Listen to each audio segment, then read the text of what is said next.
Manage झाल्याचे आरोप झाल्यानंतर सुरेश धसांनी मुंडेंविरोधात जोरदार भूमिका घेतली आहे। त्यांनी मस्साजोगमध्ये जाऊन देशमुख कुटुंबियांची आणि परळीत जाऊन मुंडे कुटुंबियांची भेट घेतली। या भेटीपूर्वीच सुरेश धसांच्या भूमिकेवर प्रश्नचिन्ह उपस्थित झाले होते। 4-4.5 तास सोबत होतो।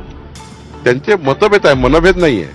हे दोघे इमोशनल आहे खूप आणि थोडे मतभेद आहे काही विषयावर, त्या विषयाचे मतभेद लवकर दूर होतील। धसांनी आपल्यावरील आरोप फेटाळून लावले आणि पुन्हा धनंजय मुंडेंविरोधात भूमिका घेतली। आरोपांनंतर सुरेश धस जोरदार ॲक्टिव्ह झालेत। त्यांनी मस्साजोगच्या गावकऱ्यांशी संवाद साधला। धसांच्या याच भूमिकेमागे आता काही कारणं सांगितले जात आहेत। ती कारणं कोणती आणि त्याच कारणांमुळे सुरेश धसांनी पुन्हा एकदा मस्साजोग गाठलं का, याचा सविस्तर आढावा या व्हिडिओतून घेणार आहोत। त्यांचे मतभेद आहे, मनभेद नाहीये। त्यांचा बुरखा फाटलेला आहे। मैदानामध्ये लढण्याचं नाटक करत असतील। क्रूरपणे हत्या केली त्याला भेटायला कसं काय गेलो मग तुम्ही? सुरेश धसांनी धनंजय मुंडेंविरोधात पत्रकार परिषद घेत गंभीर आरोप केलेत।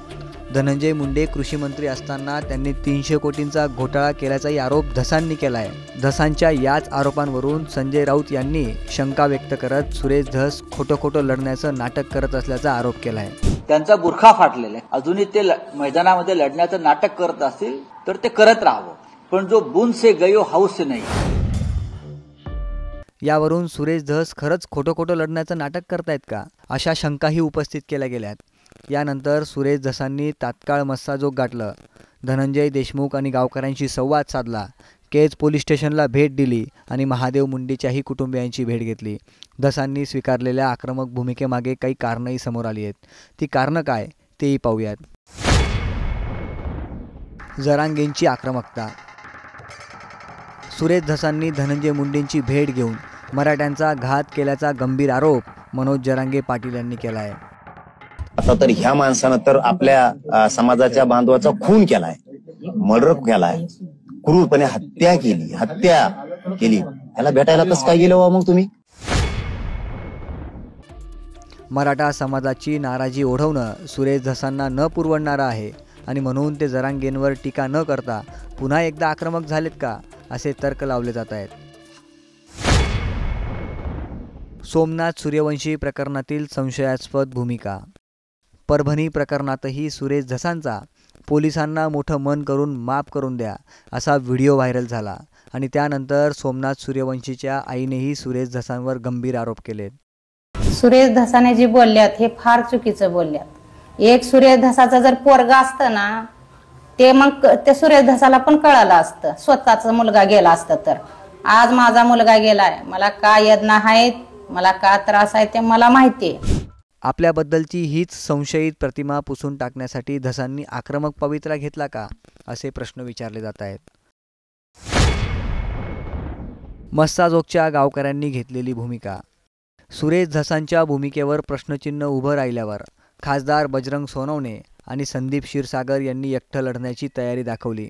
मस्साजोगचे ग्रामस्थ एकत्र आलेत। त्यांनीही आंदोलन पुढे सुरू ठेवण्याची तयारी दाखवली। आपल्या आंदोलनाला मनोदाची समजा पाठिंबा आहे, त्या दिशेनं आपल्याला अजून कुठलं बी ठोस पाऊल उचलायची वेळ आली तरी आपण उचलू। म्हणजे असं कुणाच्या मनात शंका येऊ देऊ नका किंवा सुरेश अण्णा गेले आता काय होईल, संदीप भैया गेला आता काय होईल, अजित दादा आला त्याचं काय होईल, कोणी आमदार येऊ द्या, कोणी मंत्री येऊ द्या, कोणी काय द्यायचं देऊ द्या, कुणाला काय करायचं करू द्या। आपली एकच मागणी, हे जे 9 आरोपी त्या 9 आरोपीला फाशी व्हायला पाहिजे आणि संतोषला न्याय। गावकऱ्यांनी स्वीकारलेल्या याच भूमिकेमुळे सुरेश धस तात्काळ मस्साजोगला दाखल झालेत का, असेही प्रश्न विचारले जात आहेत। विरोधकांनी केलेले गंभीर आरोप। जितेंद्र आव्हाड, संजय राऊत यांनीही सुरेश धसांच्या भूमिकेवर प्रश्नचिन्ह उपस्थित केलेत। सुरेश धसांवर झालेल्या आरोपांनंतर सुप्रिया सुळे आणि जितेंद्र आव्हाडांनी थेट मस्साजोग गाठलं। सुरेश धसांनी मी अनेक वर्ष एकत्र काम केले, पण मला खूप वेदना झाल्या, तुमचे ये उमेद नाही। या सगळ्या घटनांमुळे सुरेश धसांना मुंडेंविरोधात बोलणं आणि मस्साजोग गाठणं भाग पडलं का, म्हणून ते खोटं लढण्याचं नाटक करतायत असा आरोप संजय राऊतांनी केलाय का, असा प्रश्न आता विचारला जातोय। तुम्हाला याबाबत काय वाटतं? उत्तर कमेंट करून नक्की कळवा।